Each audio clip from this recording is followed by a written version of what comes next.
karena tema kita hari ini cukup berat, maka jangan kemana-mana, ikuti yang satu ini. Ada iklan nggak ini? Iklannya anak kecil ya. Gitu ya.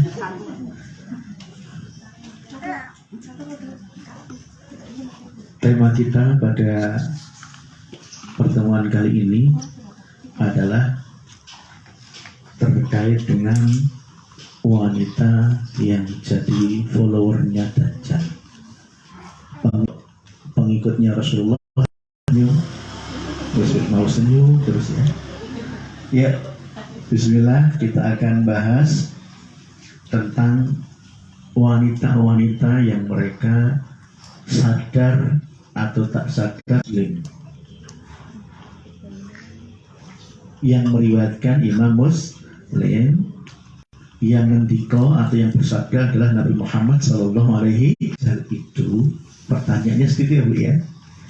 Dajjal itu seperti, kemudian matanya dua, tapi yang satu buta. Jadi kalau ada gambar ini loh Dajjal tapi matanya satu nih batuk kok, itu keliru, ya kan? Seringkali ada ada bayi Dajjal matanya di tengah satu, itu juga keliru. Matanya tetap dua, tetapi yang satu buta, jadi putih menjoto kayak anggur. Menjoto tahu ibu ya? Itu bahasa Inggris ya, menjoto ya. Metu, menjoto, warnanya putih seperti anggur, ya itu buta, tidak bisa melihat yang satu. Yang satu bisa melihat. Kemudian kakinya letter O.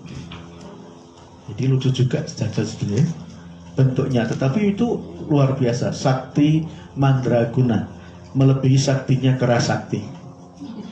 Memang dia dikasih kelebihan oleh Allah, sehingga di akhir zaman ini banyak yang menganggap Dajjal itu Tuhan.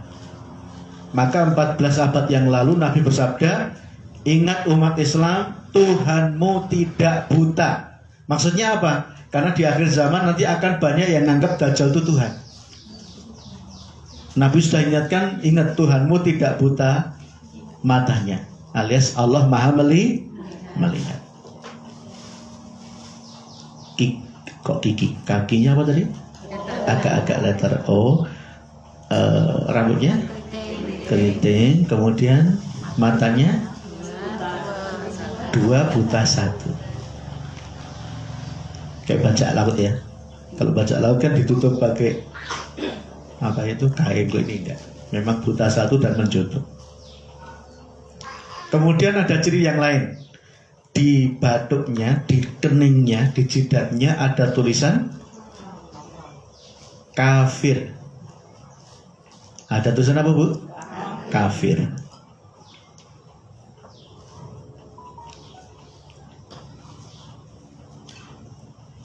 Ciri yang lain adalah memang dia diberi banyak kesaktian oleh Allah, mengubah panas jadi hujan, mengubah hujan jadi panas, air jadi api, api terlihat seperti air, mengubah para wanita yang hitam jadi putih, yang biasa jadi cantik, bahkan dia bisa menghidupkan yang mati. Padahal aslinya itu semuanya tipu muslihat. Nabi menerangkan sebetulnya Dajjal nggak bisa menghidupkan orang mati. Dia itu ceritanya memang melibatkan kalangan yang lain, karena salah satu pasukan Dajjal itu namanya adalah setan. Jadi yang dibangkitkan dari kubur itu bukan orangnya itu, tapi apa? Setan yang disuruh membo itu apa ya? Disuruh menyerupai orang yang mati itu.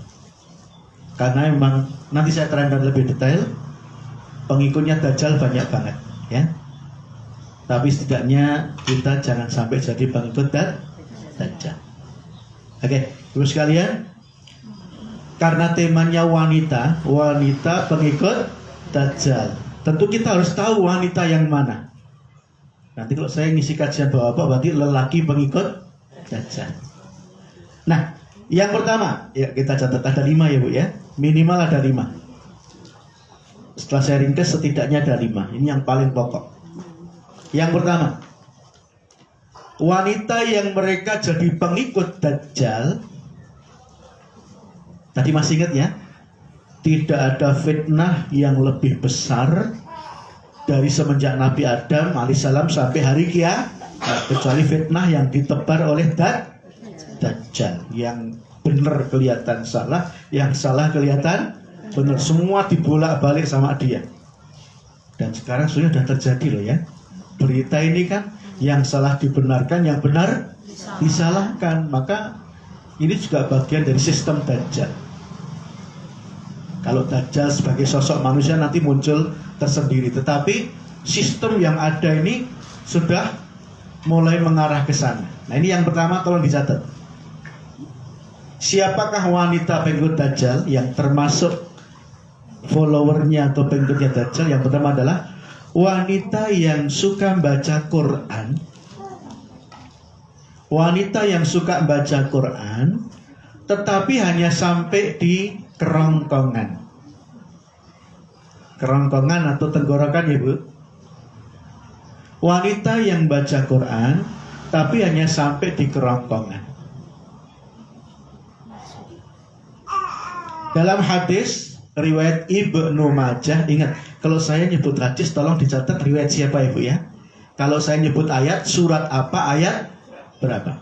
Dalam hadis riwayat Ibnu Majah, Nabi Muhammad SAW bersabda. Apa sabda beliau?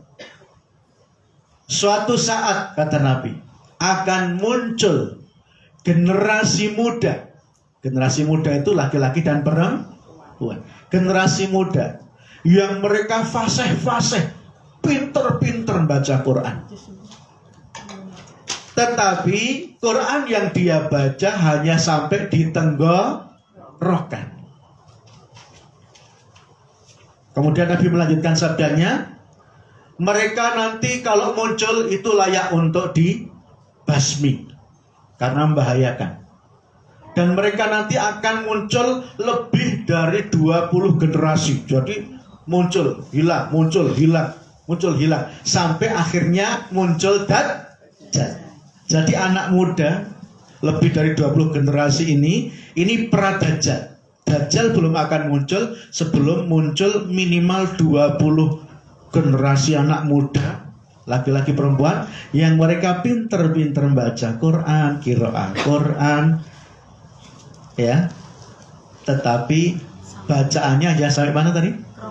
Kerongkongan. Maksudnya sampai kerongkongan itu apa? Dia itu nggak mau belajar Islam, hanya belajar membaca, hanya belajar qiraah, kayaknya bahkan mungkin menghafal, tapi mau diapal ketok, nggak pernah diamalkan, nggak pernah dikaji isinya, maksudnya, kandungannya apa. Tetapi dia sudah merasa hebat, sehingga ngelihat orang lain itu langsung, wah kafir, bid'ah. Dia suka nuduh-nuduh orang lain bid'ah, orang lain kafir, merasa benar sendiri. Itu yang dimaksud sampai kerongkongan Bu.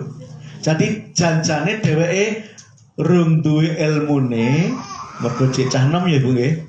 Rung duwe ilmune ning ya kaya alim-alimo dhewe mengkafir-kafirkan, membid'ah-bid'ahkan, menyalah-nyalahkan orang lain. Ada enggak Bu sekarang yang begitu? Sudah mulai ada belum?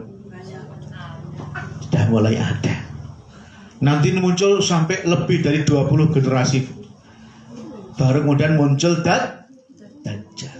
Maka khusus selaku wanita, ibu-ibu, ini saya lihat masih muda semua ya, 20-an semua ini ya, kayaknya Masya Allah. Ini hati-hati, jangan sampai belajar Quran cuma sampai tenggorokan. Maksudnya apa? Ikuti kajian seperti ini, ikuti kajian di tempat lain juga boleh. Intinya apa? Haus terus akan ilmu. Quran orang mung diwaca nek wis rampung sak juz wis disalehke. Jangan, baca artinya, baca tafsirnya. Kurang paham, tidak paham, atau mungkin salah paham, tanya kepada ahlinya. Jadi setiap hari itu semangat mempelajari Al-Quran. Karena sebetulnya yang dimaksud ahli Quran, yang dia dimasukkan jadi keluarganya Allah di kalangan manusia, itu bukan hanya yang bisa baca bagus, baca benar, suaranya bagus, atau hafalannya banyak, tetapi tidak pernah mengamalkan isinya. Maka ya bismillah, ini disyukuri setiap Jumat minimal kita istiqomah bisa ngaji ya Bu ya. Tambah ilmu enggak Bu? Setiap Jumat minimal tambah. Kemarin sudah tambah berapa? Kemarin kita tambah apa yang Jumat kemarin, ingat enggak? Wanita yang dirindukan saja. Kemarin keajaiban Ummul Mukminin. Saya mau tanya, ini tes nih, cek kelingan pora, karena daya ingat manusia itu 2 kali 24 jam. Ini rakakan utang, rakakan liane ya. Saya mau tanya, siapakah istri Nabi yang dia dijuluki ibundanya fakir miskin? Ting tung buka kepean ya. Zainab siapa? Ada 2 Zainabnya. Ada Zainab binti Khuzaimah, ada Zainab binti Jahsi. Itu yang dia seneng usaha upet apa wae gawe snack, gawe semacam-macam, wae gede halal sawet gitu ya. Maksudnya dia lakukan kalau itu halal, dapat rezeki langsung dibagi untuk fakir miskin. Ada juga ibunda yang dijuluki ibunda suka silaturahmi. Siapa? Siti Maimunah, istri Nabi yang senengnya silaturahmi. Pokoknya hafal semua sedulur-sedulurnya, kerabat-kerabatnya. Bahkan pun kalau ada info lah yang sakit atau yang apa, itu dia nomor 1 nengok. Padahal dulu belum ada HP ya Bu ya. Tetapi rajin luar biasa silaturahmi. Oke. Kalau yang kajian sebelumnya kita sudah ngaji tentang 10 ciri wanita yang dirindu surga. Sebutkan 2 ciri. Shaimah, orang yang suka berpuasa. Ada lagi? Zakirah, orang yang suka berzikir. Sabirah, orang yang sabar. Betul? Qanita, apa artinya qanita? Orang yang taat betul kepada Allah dan Rasulnya. Ada lagi?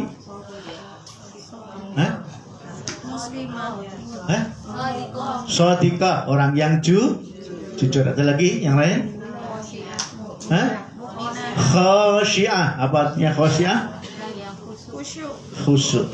Ada lagi? Mukminah. Bedanya mukminah dengan muslimah apa kemarin?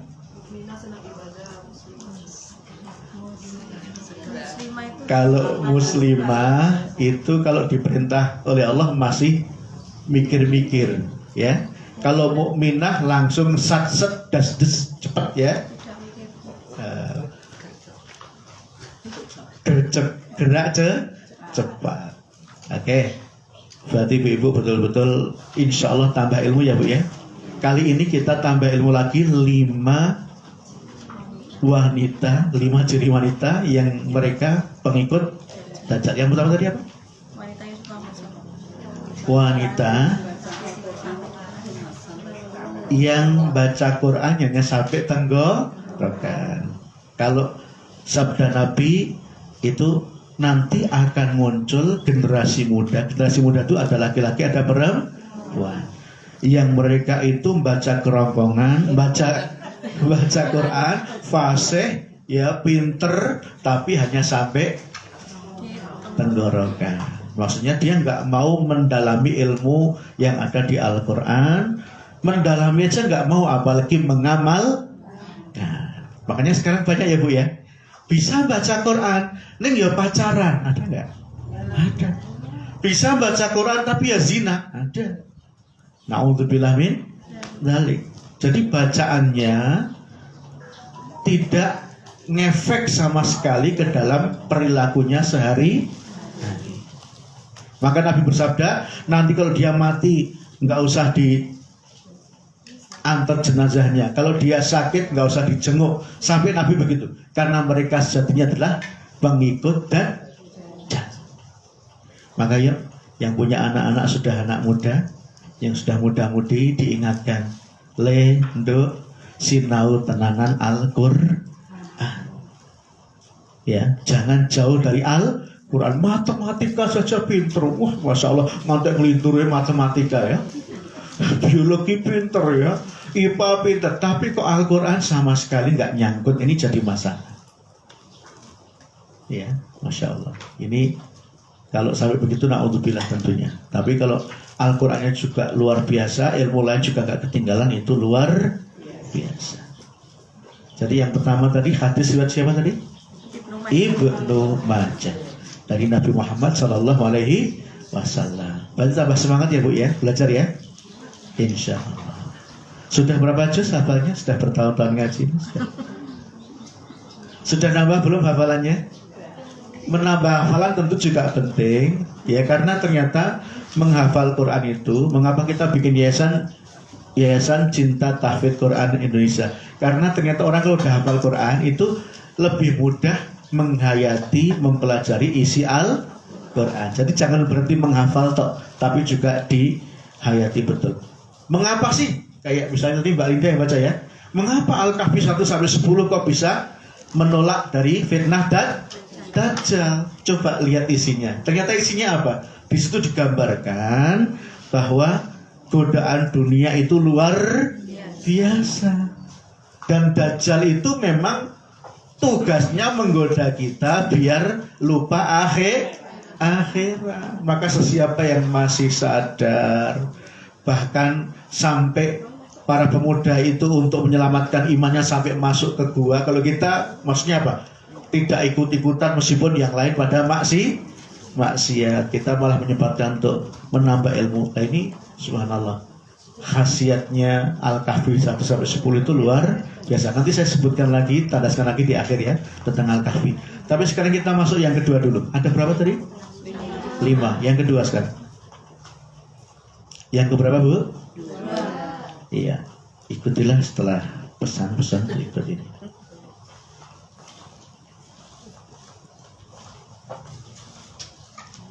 Yang kedua, siapakah ciri wanita yang menjadi pengikut Dajjal?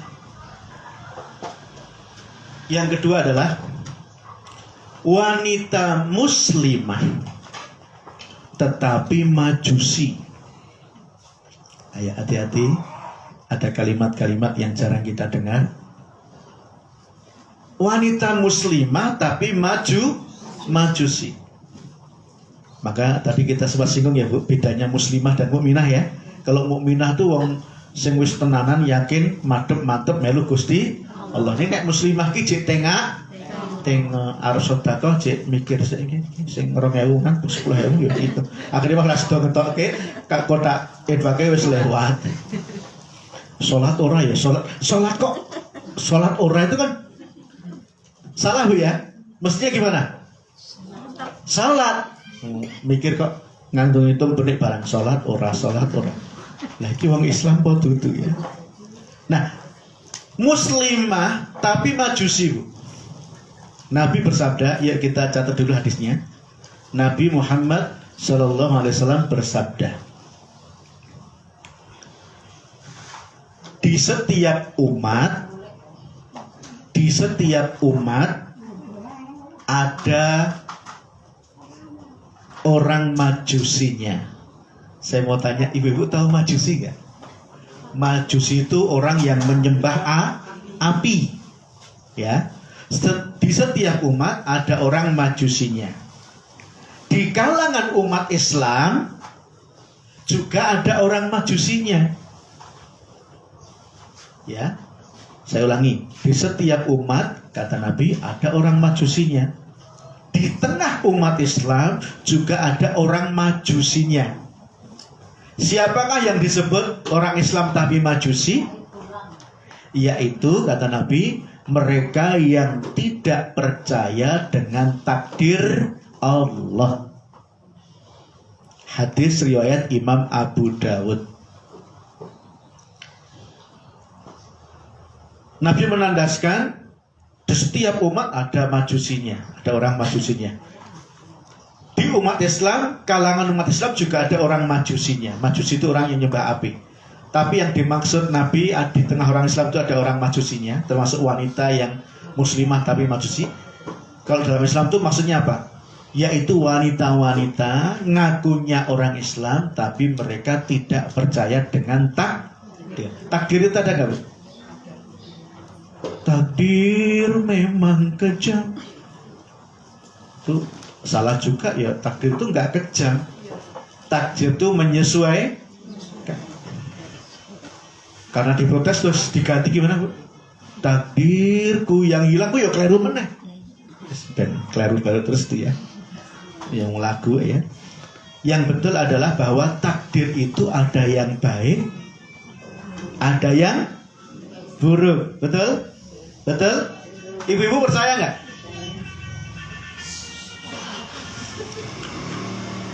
Ibu-ibu percaya nggak ada takdir yang baik, ada takdir yang buruk? Percaya ya? Rukun iman yang keberapa takdir itu? Satu, kepada Allah. Yang kedua, malaikat. Yang ketiga, Rasul. Yang keempat, kitab. Yang kelima, hari kiamat, hari akhir. Yang keenam, qadha dan qadar Allah yang baik dan yang buruk. Apa bedanya qadha dan qadar? Qadha itu ketentuan yang telah ditulis oleh Allah dari zaman azali ya, yang sudah ditulis di Lauhul Mahfuz. Qadha yang akan terjadi sampai kiamat sudah ditulis semua, Bu. Qadar itu yang telah terjadi, tentu berurutan ya. Kita akan lahir di mana ini ya? Giwangan misalnya, Bunggalan gitu ya. Ditakdirkan jadi perempuan, terus lanjut nikah sama Pak Sargowi, berarti Budi Sargowi ya dia. Terus takdir itu jalan terus sampai akhirnya nanti kita meninggal dunia. Di sela-sela itu nanti ada takdir yang baik dan yang buruk. Maksudnya apa? Ada orang dapat takdir yang baik ketika dia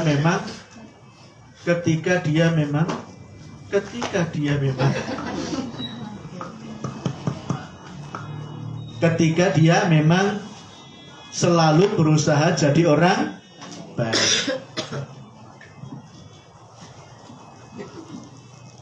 Karena tes enak aku jangan mau ya. Tes ya. Tes 1, 2, 3.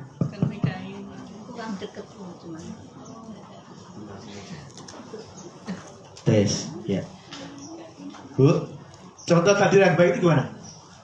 Misalnya ada anak gadis di sini yang masih jomblo, ada nggak?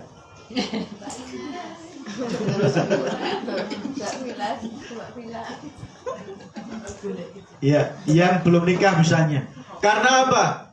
Sudah tiap saat menambah ilmu agama, tiap saat menutup aurat, tiap saat menjaga kesucian cinta, tiap saat menghindari zina. Maka kemudian Allah takdirkan dia dapat suami yang soleh, yang baik, yang mapan, yang sesuai impian. Itulah takdir yang baik.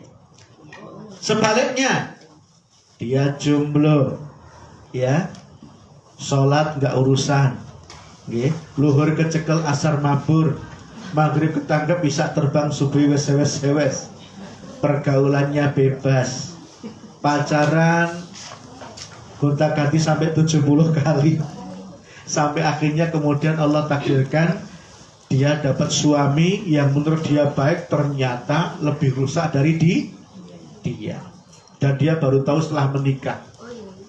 Ya, banyak sekali yang lapor ke saya, Ustaz, ternyata yang saya yakini dia baik, ternyata dia rusak, jahat, hancur, naudzubillah min. Itu takdir yang buruk. Karena apa? Dia dalam kesehariannya mengarahkan dirinya kepada keburukan. Jadi Allah itu tetap maha adil. Gak mungkin ngasih takdir yang buruk kepada orang-orang yang beriman, yang berusaha jadi orang baik. Nah, Pengikut Dajjal ini yang kedua ini adalah wanita-wanita yang gak percaya dengan takdir Allah. Jadi dia itu, mohon maaf, kesehariannya hidupnya semaunya sendiri. Nek wong Jepang bilang sak penake udele dhewe. Semaunya sendiri. Dia nggak percaya dengan takdir Allah. Nauzubillah min. Oke, ini yang keberapa, Bu? Yang keberapa? Kedua. Oke. Yang ketiga. Yang ketiga.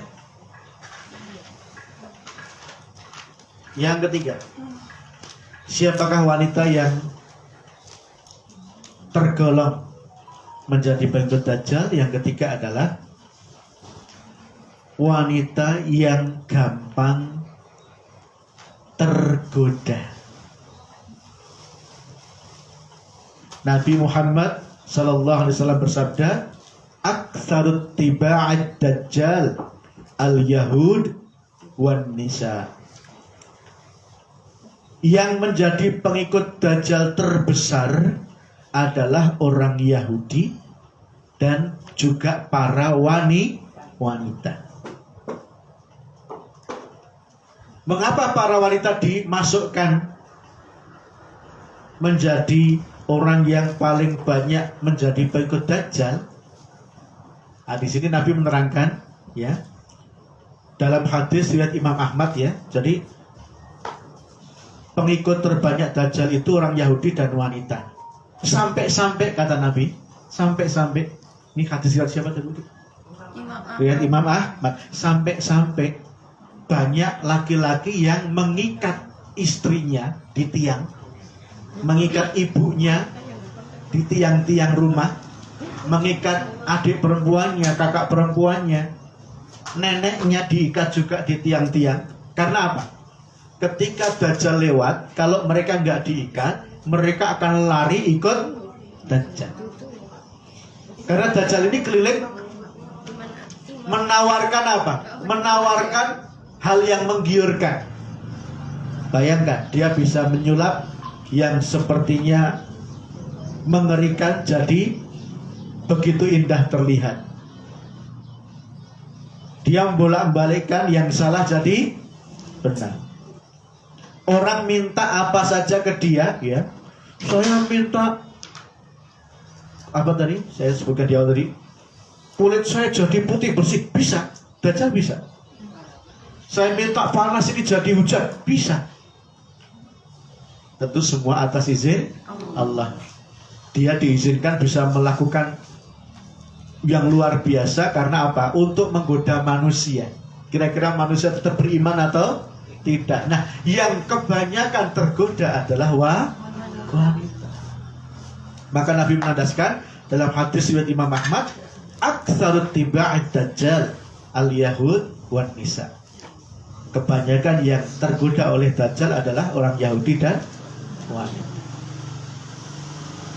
Bu, salah satu tabiat wanita itu mudah diajak, mudah digoda. Nek wong lanang nganggo mikir-mikir, nek wong wedok iki gampang. Ibu-ibu ini kan jajak baik juga gampang kan? Pengajian yang ngebaik siapa, Bu? Ayo Bu ngaji, gampang. Ayo Bu sedekah, gampang. Ayo Bu kuliner, apa meneh? Ayo Bu, ayo tuh, ayo seneng gitu. Tetapi ada satu kelemahan yang kadang tidak disadari. Gampang juga diajak untuk bermaksiat. Dajjal nanti kan ngajaknya kemaksiatan. Nanti juga pada gampang diajak. Rasa nutup aurat, rasa sholat, rasa sinau tauhid, rasa sinau akidah, rasa sinau ibadah, rasa sinau akhlak. Terus pokoknya ngeri urip ora ganggu wong liya ora ganggu kowe, wis cukup. Akhirnya apa yang terjadi? Dia tidak berkehidupan secara Islam. Kan sak menika kadang Ibu punya prinsip, yang penting aku ora ganggu wong liya aja ganggu aku. Akhirnya dia mulai ya males sholat, males baca Quran, yang penting hidup tenang, nggak diganggu dan tidak mengganggu. Ini bahaya. Karena apa? Dia mungkin hanya selamat di dunia, tapi di akhirat terlalu berat. Karena apa? Mohon maaf, Bu. Iya. Imam Syafi'i, Bu.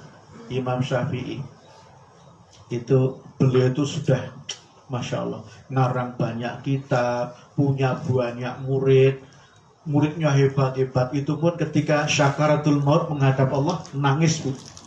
Ya Allah, aku nggak punya amal apa-apa yang bisa aku persembahkan untukmu. Jadi aku bingung ya Allah, kata Imam Syafi'i. Aku bingung. Sebaiknya aku akan mengucapkan untuk rohku yang mau aku cabut ini tahniah atau takziah. Apa artinya? Maksudnya gini, aku bingung ya Allah, aku mau mati ini, aku sebaiknya mengucapkan tahniah atau selamat wahai rohku, kamu akan ke surga. Atau aku mengucapkan takziah karena rohku ada kemungkinan kena ke neraka. Jadi takziah itu salah satu maknanya apa?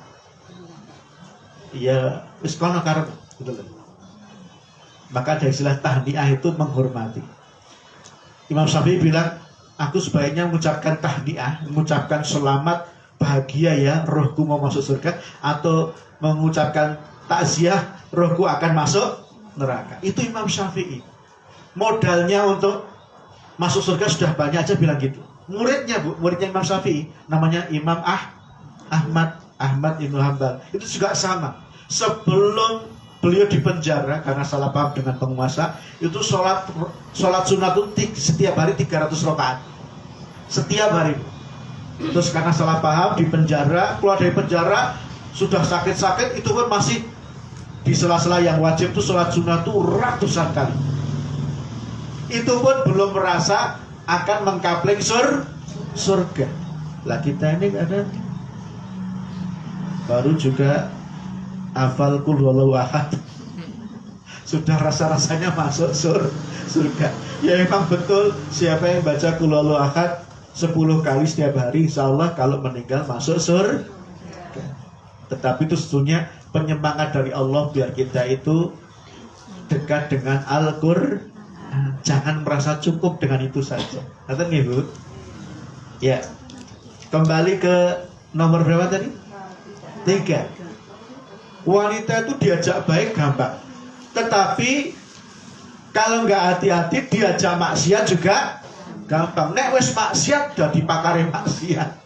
Nauzubillah min dzalik. Wanita itu kalau udah kenal kemaksiatan, dia lebih bahaya dari laki. Iya betul, Bu.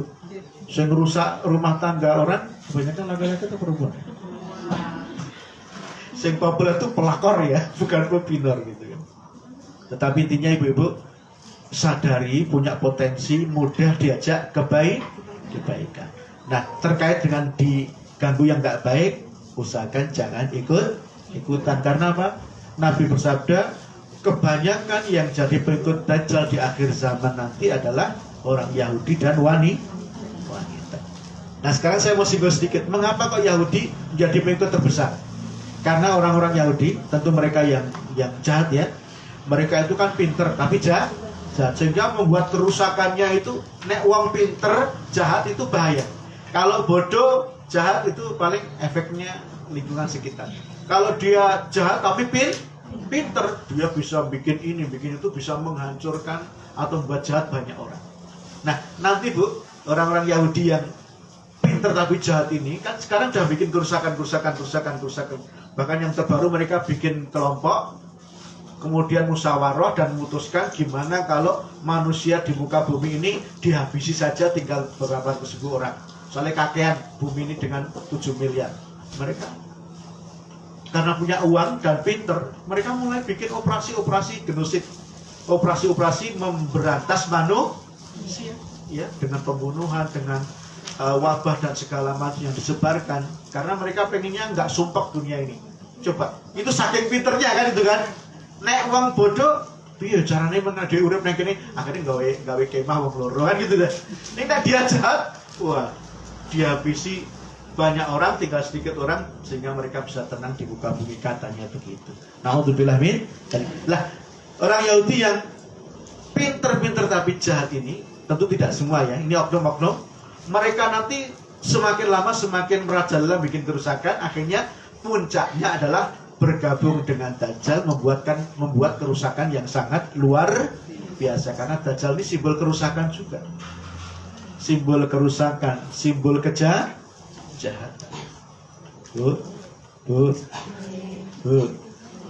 Ingat, di saat yang sama ibu-ibu memang banyak mudah untuk diajak berbuat baik, tetapi ada celah di mana kalau nggak hati-hati juga bisa diajak ke hal yang tidak baik. Dan Dajjal tahu kelemahan wanita sehingga dia nanti keliling, Bu. Saya mau tanya, Dajjal kelilingnya kemana, Bu? Seluruh dunia kecuali Mekah dan Madinah. Seluruh dunia kecuali Mekah dan Madinah. Ada yang menambahkan termasuk Masjidil Aqsa, termasuk Palestina. Karena nanti memang ketika kita cek sejarahnya itu, setelah Dajjal mau masuk Mekah Madinah nggak bisa, akhirnya apa? Allah bikin gempa bumi di Madinah. Orang-orang yang jahat, yang munafik, musyrik, kafir, zalim dikeluarkan dari Madinah. Gempa itu loh, yang jahat dikeluarkan dari Madinah, kemudian ditampani sama Dajjal, diajak menuju ke Masjidil Aqsa.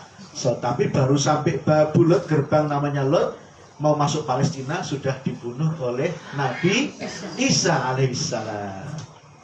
Kita doakan semoga nanti kapan waktu bisa menengok ke sana, Bu, ya, ke Babulot yang sekarang jadi bandar udara Israel, ke Masjid Umayyah, Masjid Kubah Putih yang nanti Nabi Isa akan turun, dan ke Masjidil Aqsa yang nanti Nabi Isa akan tinggal di sana memimpin umat Islam.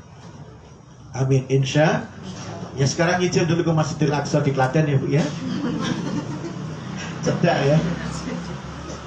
Orang mau sehiyajin terus ya. Ya, masjid-masjid dikunjungi, tapi untuk sholat dan banyak zikir, banyak doa di sana. Oke, yang keberapa itu? 4. Yang keberapa itu? 3 sekarang, yang keberapa? 4. Oke, cuma 5. Yang keempat sekarang, agak cepat.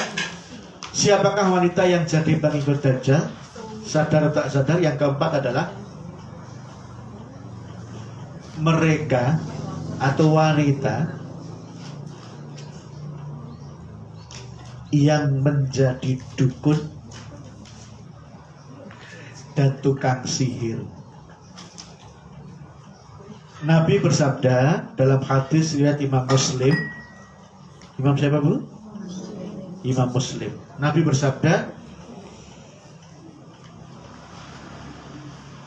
di laut, kata Nabi, di lautan atau di laut, nenggon segoro, sekarang sedang ada setan-setan yang dibelenggu oleh Nabi Sulaiman.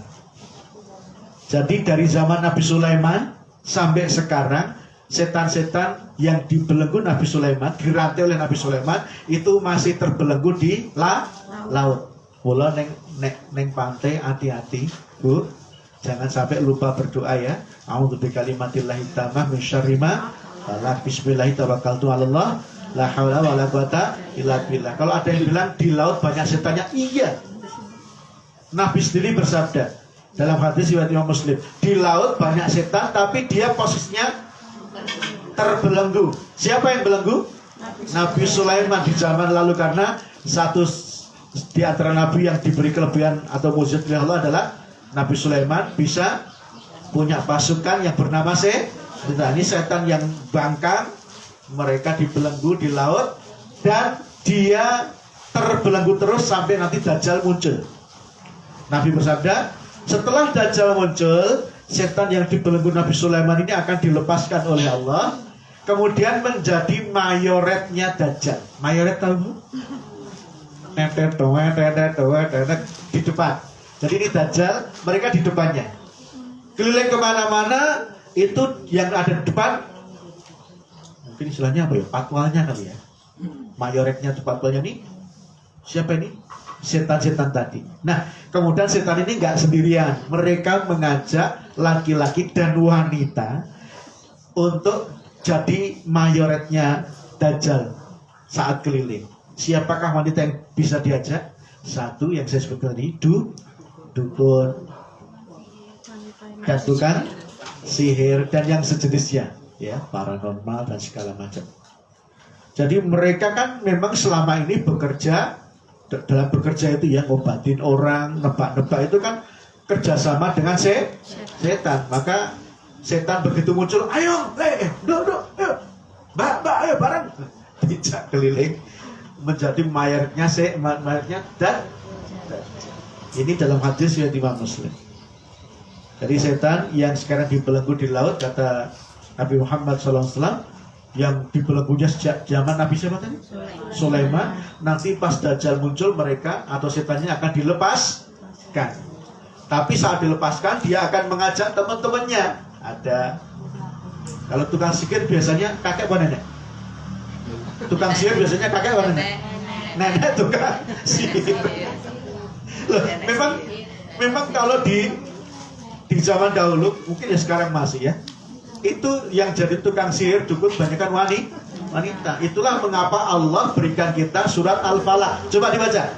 Qul a'udzu birabbil falaq. Terus min syarri ma khalaq. Terus wa min syarri ghasiqin idza waqab. Terus wa min syarri naffatsati fil 'uqad. Nah ini yang wa min syarri naffatsati fil 'uqad. Dan dari kejahatan wanita-wanita tukang sihir yang menyebul buhulnya atau talinya, nyantet orang, ya, memperdayai orang, itu kebanyakan wanita. Makanya yang tren tuh nenek sihir, bukan kakek. Nenek apa? Moyang. Nenek Nggak ada kakek moyang. Nggak ada kakek moyang. Oke, ini yang keberapa? Yang keempat, ibu sekalian. Ternyata banyak nanti wanita-wanita yang berprofesi tukang sihir, tukang apa atau dukun dan segala macam akan diajak oleh setan untuk menjadi bukan semata pengikut apa tadi? Mayoretnya Dajjal. Jadi Dajjal keliling itu nanti di depannya ada mereka. Wah, suci Allah. Dan na'udzubillah, semoga kita nggak sampai tergoda oleh mereka. Yang keberapa sekarang? Terakhir, yang kelima. Siapakah wanita pengikut Dajjal? Yang keberapa, Bu?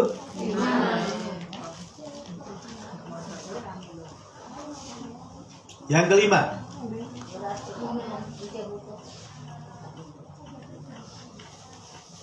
Yaitu wanita yang malas atau enggan berlindung dari Dajjal. Wanita kelima yang berpeluang, berpotensi menjadi pengikut Dajjal adalah wanita yang malas atau enggan berlindung dari Dajjal. Maksudnya apa ini? Maksudnya adalah ada dua, Bu, maksudnya. Satu, dia nggak mau berdoa. Yang doa itu bisa melindungi dia dari Dajjal. Padahal Nabi bersabda, ini hadis riwayat Imam Abu Dawud. Apa kata Nabi? Tolong di tasyahud akhir, kalau kalian sholat wajib, di tasyahud akhir atau tahiyat akhir, sebelum salam bacalah atau berlindunglah dari 4 perkara, kata Nabi. Yang pertama dari neraka jahanam, yang kedua dari azab kubur, yang ketiga dari fitnah kehidupan dan kematian, yang keempat dari fitnah Dajjal. Yuk kita baca bareng. Allahumma inni a'udzubika min azabi jahannam wa min azabil qabr wa min fitnatil mahya wal mamat wa min syarri fitnatil masihid Dajjal. Hadis riwayat siapa tadi? Abu Dawud. Jadi Nabi menganjurkan kepada kita untuk berlindung dari fitnah Dajjal. Doa itu dibaca setelah innaka hamidul majid, dibaca baru salam ya. Di tahiyat akhir. Ya. Hadis riwayat Imam Abu Dawud. Nah, wanita ini enggan, males ngapal ke. Pokoknya nek wis innaka hamidum majid wis rampung, lengkum. Nah, ini bahaya. Wis salate cepet ra umum, ya pengennya cepet-cepet, akhirnya nggak mau doa juga. Ini bahaya. Salatnya juga akhirnya gabung itu apa? Kewajibannya gugur tapi nggak dapat pak. Yang kedua, ya masih tentang wanita yang enggan berlindung dari dajjal itu. Yang pertama nggak mau doa. Yang kedua males ngapalin Al-Kahfi 1-10. Nah ini yang saya singgung tadi. Insya Allah sudah hafal semua ya. Yang belum hafal segera menghafalkan. Karena apa? Nabi bersabda, ini sering disampaikan umat ke mana-mana karena umat juga punya santri muslimah menghafal 600-an lebih se-Indonesia ya. Santrinya di mana-mana. Banyak yang belum ketemu langsung ya. Ini sebagian ada di sini. Sebagian besar belum ketemu langsung kecuali pas saya ceramah saya ketemu Pak ya. Di Malang Bu Tutik. Malah saya udah ketemu, rumah belum ketemu ya. Intinya apa? Mereka pertama kali masuk muslimah menghafal, program muslimah menghafal, harus menghafal Al-Kahfi 1-10. Karena apa? Nabi bersabda. Tolong dicatat. Mungkin artinya aja ya. Saya sebutkan Arabnya. Man hafidha asyra ayatin min suratil kahfi ausima min fitnatid dajjal. Hadis riwayat Imam Muslim dan Imam Ahmad. Apa artinya? Barang siapa yang berusaha menghafal ayat 1-10 atau awal Al-Kahfi itu maksudnya 1-10 ya. Barang siapa berusaha menghafal ayat 1-10 surat Al-Kahfi, maka ausima, dia akan ditamengi oleh Allah, dihindarkan oleh Allah, dijauhkan oleh Allah dari fitnah dajjal.